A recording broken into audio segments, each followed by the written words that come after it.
May 7th.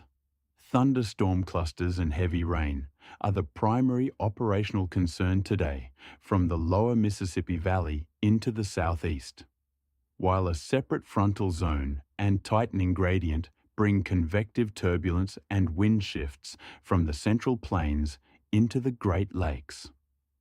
Crews moving through Atlanta, Charlotte, Memphis, Nashville, Dallas-Fort Worth, and the Florida Peninsula should expect a more active weather picture with embedded routing changes around convection and periods of lowered ceilings near stronger cells.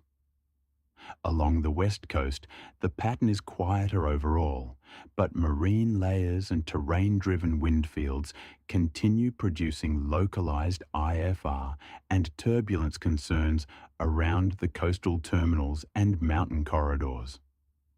Across the Pacific Northwest from Seattle down through Portland, shallow marine stratus and onshore flow are holding MVFR ceilings near the coast, and Puget Sound early this morning before gradual improvement to VFR inland later today. Northern California into the Bay Area remains under a stable ridge with mostly favorable flying weather, though localized coastal fog and low overcast continue near Monterey Bay and the immediate shoreline.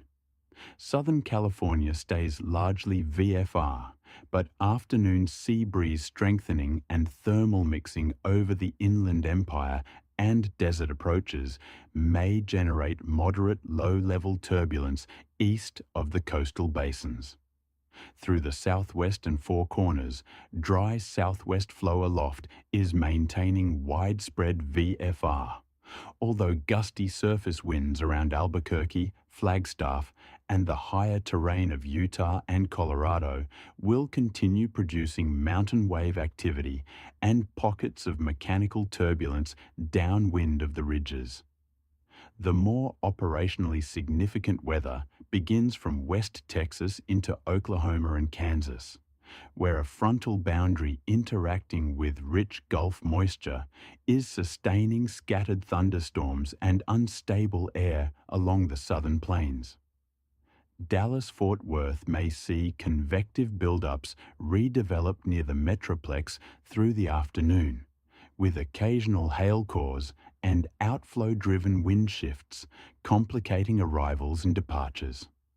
Farther north into Kansas City, Des Moines, Chicago, and the western Great Lakes, a broad cyclonic flow pattern around eastern Canadian low pressure is dragging cooler air and scattered showers southeastward behind the front, with periods of moderate chop likely in the mid-levels beneath the stronger northwest flow.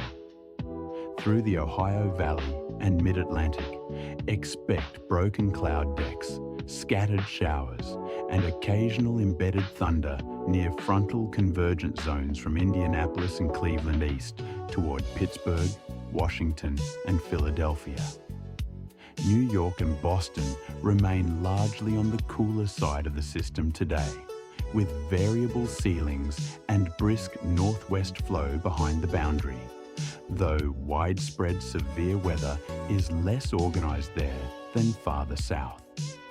The most active corridor today extends from Louisiana and Mississippi across Alabama, Georgia, the Florida Panhandle, and into the Carolinas, where deep moisture pooling ahead of the front is supporting repeated rounds of thunderstorms capable of heavy rainfall, damaging outflow winds, and isolated tornado potential. Atlanta, Birmingham, Jacksonville, Tampa, and Orlando may all encounter tempo IFR in stronger convection with deviations likely around rapidly developing cells during the afternoon and evening. South Florida remains warm and unstable with scattered convection developing inland before drifting toward the Atlantic side later today. That's the National Aviation weather picture for today. If this briefing helps your flight planning, consider subscribing for the daily operational outlook. Have the best flight, and we'll see you tomorrow.